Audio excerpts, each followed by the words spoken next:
Assalamualaikum warahmatullahi wabarakatuh.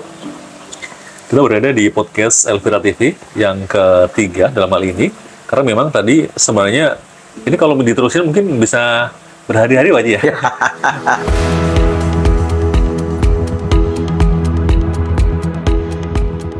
Karena memang bukan baru sampai seminggu kali. Karena memang kita juga belum nanya-nanya ke Pak Haji terkait dengan Pak Haji kan punya video klip segala macamnya kan, dan itu belum ke arah sana lah ya. Betul. Tapi kita mau fokus hari ini ya terkait dengan Pump Center atau kenapa sih Pak Haji harus mendukung Anies Baswedan dan Muhaimin Iskandar atau Amin nih ya kan? Kenapa? Bagaimana? Kita langsung tanya-tanya ke beliau dan nanti juga kita akan membicarakan tentang bisnis beliau saat ini ya Pak Haji. Ya. Oke Pak Haji, Chandra mau tanya nih. Pak Haji kan sebagai ketua Pump Center, ya kan, pendukung Anies Muhaimin Iskandar ya. Ya. Oke. Nah dalam hal ini, Chandra mau tanya dulu dong. Ini kan Pak Haji ini sosok yang berani juga ya. Apa? Sosok yang berani nih, ya kan? Ya harus berani karena memang itu adalah benar. Menyatakan sikap untuk mendukung Anies Baswedan. Anies Baswedan. Ya. Kenapa Pak Haji? Yang pertama kali itu, kalau kita bicara masalah senang, kita tidak boleh melarang karena ini adalah demokrasi. Oke?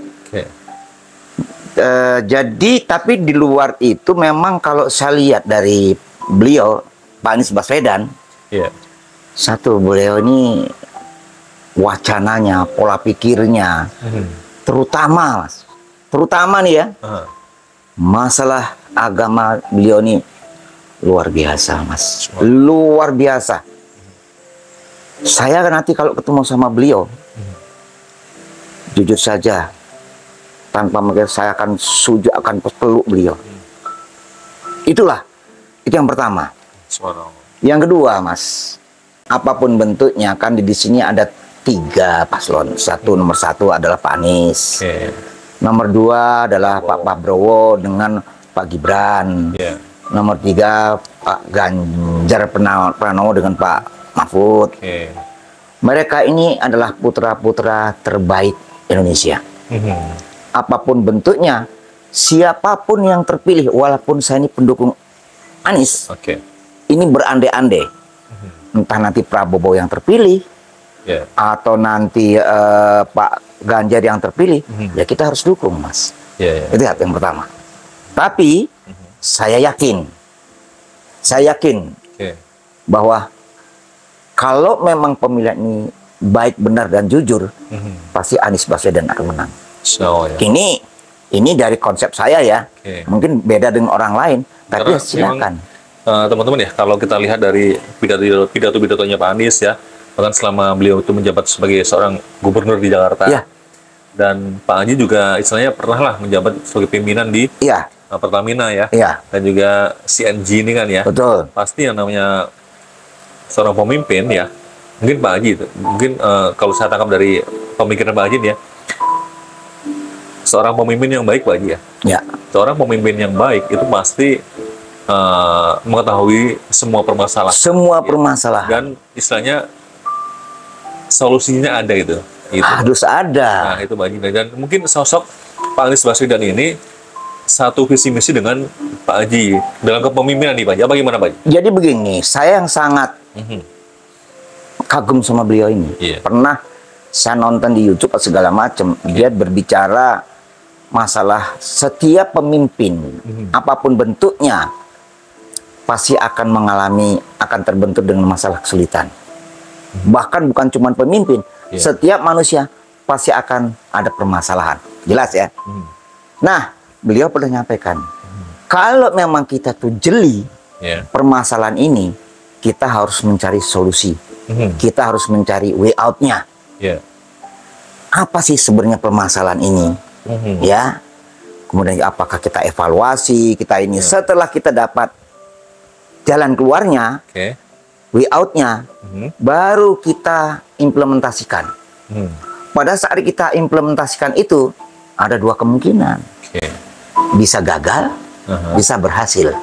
Kalau memang dia gagal, kita evaluasi lagi. Kita coba lagi, kita coba lagi. Itu adalah yang disampaikan oleh beliau, Bapak Anies Baswedan. Akhirnya, dari sinilah saya mulai tertarik dengan beliau. Oh, berarti sama dengan saya pada waktu saya menjabat di British Petroleum maupun di PHE, saya selalu mengevaluasi dan saya tidak pernah mengelah lelah. Sampai saya mencarikan solusi, tapi solusi ini bukan untuk kepentingan pribadi. Dia bilang begitu, Pak Anies. Tapi adalah untuk kepentingan kita. Kita itu siapa? Kita ini adalah seluruh rakyat Indonesia. Terutama mereka-mereka yang miskin-miskin ini. Luar biasa. Situlah akhirnya saya jatuh cinta. Terserah masalah orang lain mau membenci Anies Baswedan, ya silakan saja. Itu hak mereka. Tapi insya Allah Pak Haji juga tidak membenci Pak Prabowo juga ya? Tidak. Membenci Pak Ganjar enggak ya? Tidak. Jadi begini Mas, di dalam PAM Center ini, kadang-kadang ya kita juga nggak bisa nyalakan orang itu karena wacana, pola pikir, pendidikannya terbatas. Kadang-kadang ini misalnya Pak Prabowo atau Pak Ganjar ini bilang ini biadab, itu nggak boleh, Mas. Tidak boleh ya. Kita sesama Muslim, Mas. Mereka itu adalah saudara kita. Itu saudara kita. Allah Maha tahu. Nanti pada saat kita dipanggil Allah, itu akan kita pertanggungjawabkan. Jelas, Mas. Kenapa? Saya sekarang memang agama yang saya peluk ini adalah Muslim. Itu implementasi saya. Saya sampai bilang janganlah bicara seperti itu. Ya kan? Ini nyambung ini, tapi nggak saya sebutkan orangnya. Orangnya biadab. Tapi saya nggak tegur orangnya. Saya delete, Mas. Jadi intinya itu apa ya? Banyak lah ya istilahnya pelajaran-pelajaran Islam nih, atau mungkin peraturan-peraturan yang ada di dalam Islam. Betul. Atau mungkin dalam hadis atau Al-Quran ya. Iya. Yang intinya itu kita tuh nggak boleh yang namanya ngomongin orang atau menghinakan orang ya. Tidak boleh. Itu sama dengan kita makan dagingnya. Iya, makan daging saudara kita sendiri. Iya, begitu. Mereka yang berbicara masalah biadab segala, saya nggak marah, cuman saya hapus. Kalau memang dia itu nggak suka, ya dia akan nelpon saya. Tapi akan saya sampaikan dengan yang baik, dengan sopan santun, dengan segala macam. Karena apapun bentuknya, orang Islam di seluruh dunia ini adalah saudara-saudara kita. Tidak boleh kita, jangankan kita itu artinya mukul mereka, menghina mereka, nyakitin hati mereka juga nggak tidak diperbolehkan. Itulah. Ada Pak Haji, istilahnya ketika kita itu membunuh satu orang Muslim nih, ya. Kita sebagai Muslim nih, sama dengan membunuh seluruh Mas. Iya, ya kan? Gitu. Jadi memang sebenarnya inti ajaran Islam itu Pak Haji, kalau kata Pak Ustadz ya. Hablum minan nas dan hablum minan Allah. Ya. Hubungan baik dengan manusia. Betul. Hubungan baik dengan Allah. Kalau kita bicara masalah agama itu benar. Itu sangat benar. Tapi kalau kita kemudian kita combine dengan pendidikan, yang namanya komunikasi di dalam salah satu manajemen. Komunikasi itu adalah salah satu keberhasilan untuk bekerja. Itu ada dua komunikasi itu, Mas. Satu, komunikasi ke atas. Kemudian komunikasi vertikal. Itu adalah hablum minallah hablum minannas. Jadi memang di Al-Quran itu sudah ada semuanya. Tinggal bagaimana kita menyikapinya. Kalau ada orang yang menyampaikan seperti itu, saya juga tidak berani untuk menyalahkan mereka. Orang yang bisa menyalahkan orang lain itu bukan kita manusia. Ya, Allah yang Subhanallah. Itulah ceritanya. Oke deh. Jadi teman-teman memang Pak Haji ini religius sekali ya.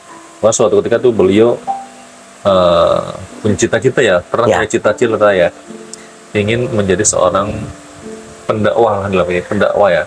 Walaupun bentuknya seperti apa nanti kan sebenarnya bisa aja Pak Haji. Haji dengan bercerita, menyampaikan satu ayat lah ya. Betul. Dengan cerita ngalor ngidul, tapi ada yang disampaikan itu juga bisa juga nih. Jadi memang begini Pak Mas Nasrul. Saya itu pada waktu naik haji, saya memang berdoa, saya selalu sholat tahajud itu setiap hari.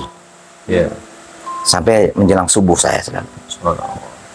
Di sana ada yang namanya tempatnya Raudhah. Mungkin uangnya segini dan terbatas. Disitulah saya memohon, saya meminta kepada Allah, tolong ya Allah, pada saat saya kembali nanti, saya tidak minta apa-apa, tapi berikanlah aku rezeki, supaya aku bisa membantu keluargaku, bisa membantu saudara-saudaraku sesama Muslim.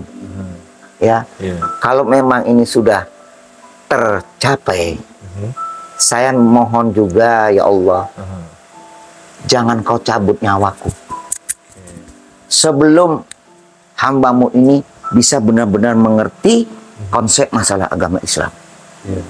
Karena inilah yang akan kusampaikan kepada seluruh orang, entah itu dia orang Muslim atau dia orang Buddha atau orang Indonesia atau orang Nasrani, saya sampaikan semua.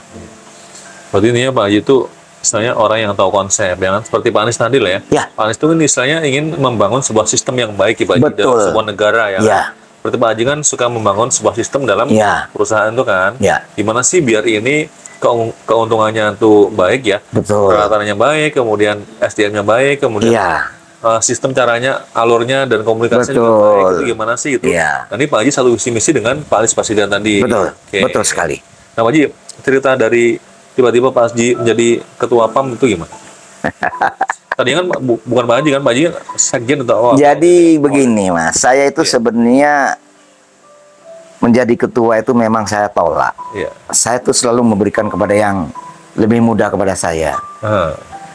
Jadi awal muawalnya itu yang menjadi ketua itu awal muawalnya ini itu ada namanya Pak siapa saya lupa, tapi karena beliau beda konsep, akhirnya kita ngadakan rapat lagi, ditunjuklah sekarang, aduh sampai lupa dokter siapa itu, sampai saya lupa dia, ya.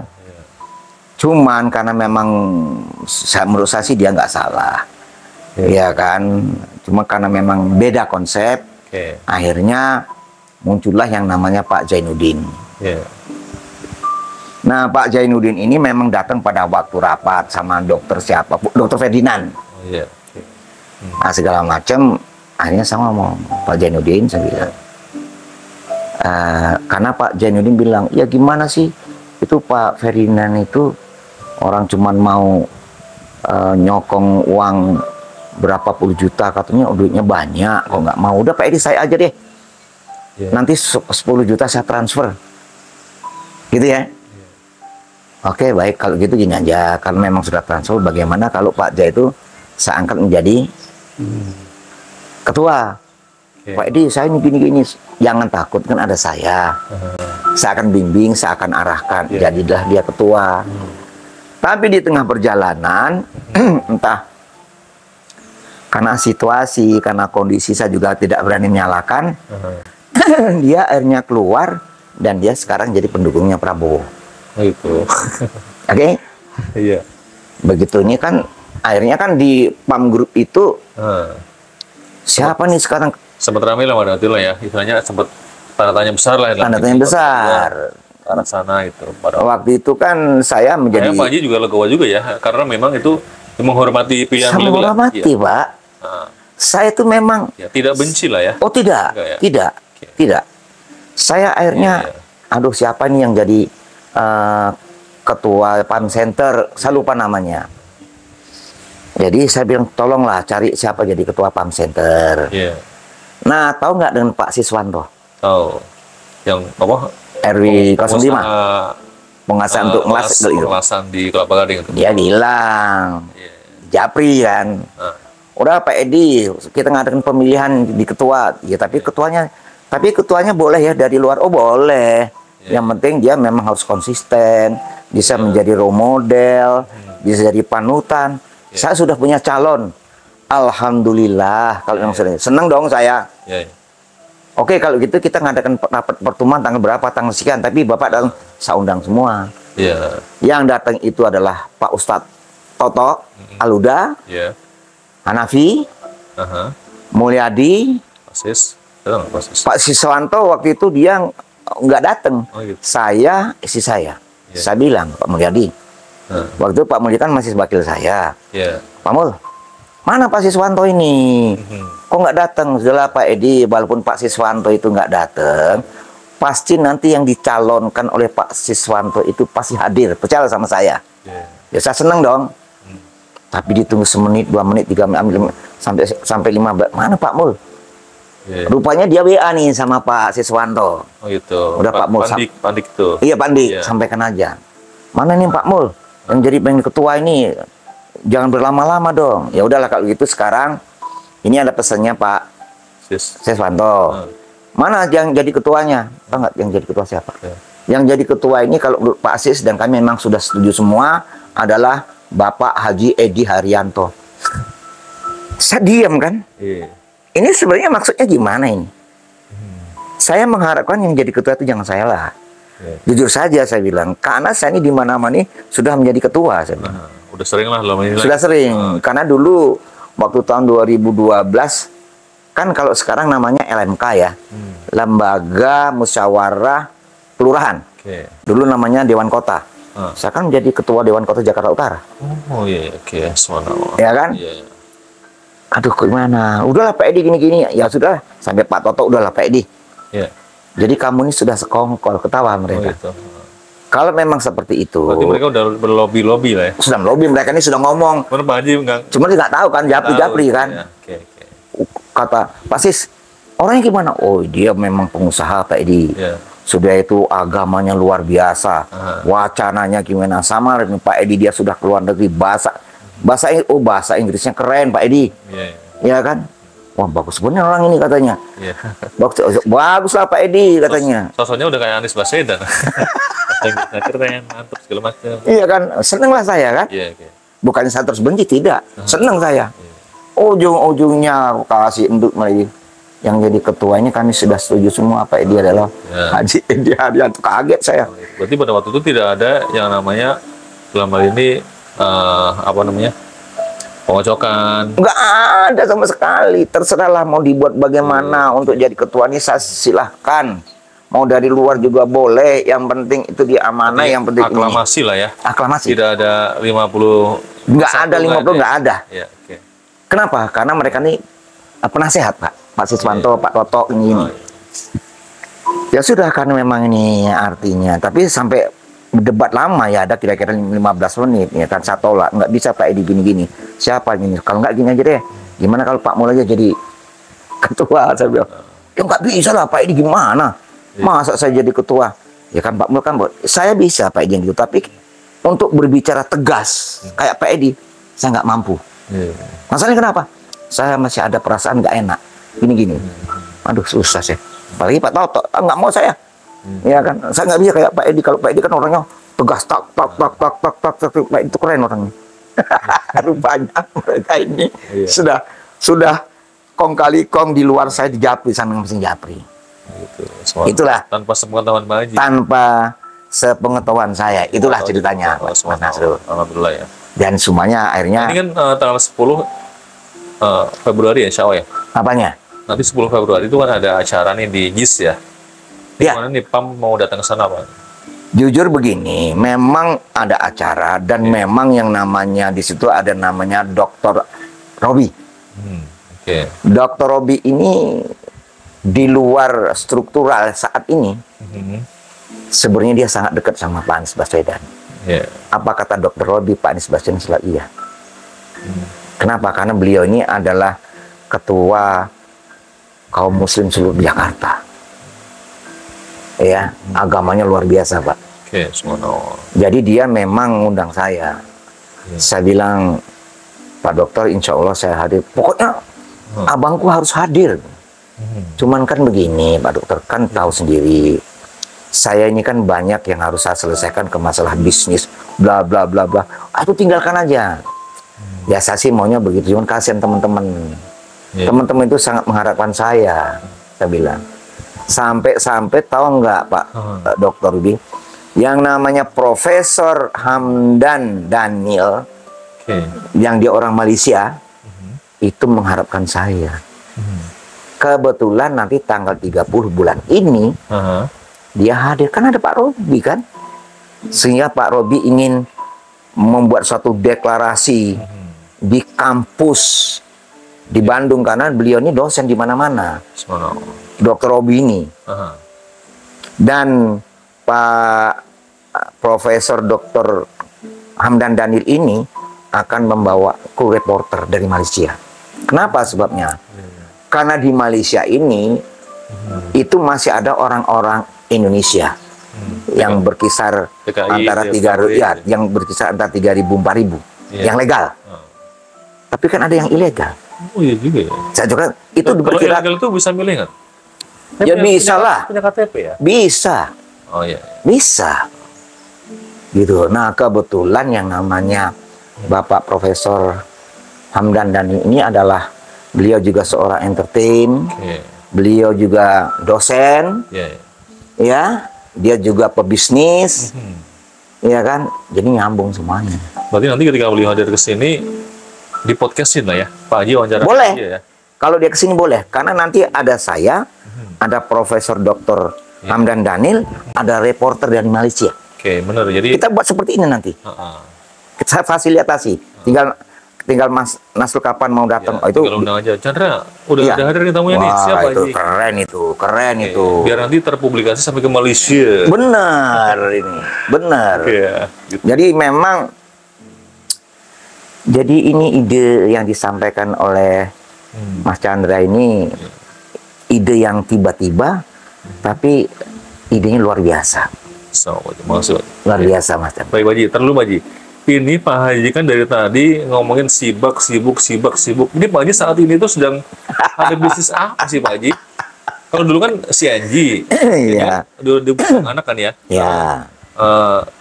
Biasanya pimpinannya udah dikasihin ke anak, kan? Betul. Tadi Pak Haji ada bisnis apa lagi sih? Jadi gini, ini ceritanya nih sangat singkatnya saja. Jadi memang awal muawalnya itu adik kandung saya ini ketemu sama salah satu orang yang experience, yang dia memang pernah bekerja di luar negeri, di Arab Saudi, di mana-mana, ketemu di Cawang, ngobrol-ngobrol, kamu ini cocok dengan abang saya.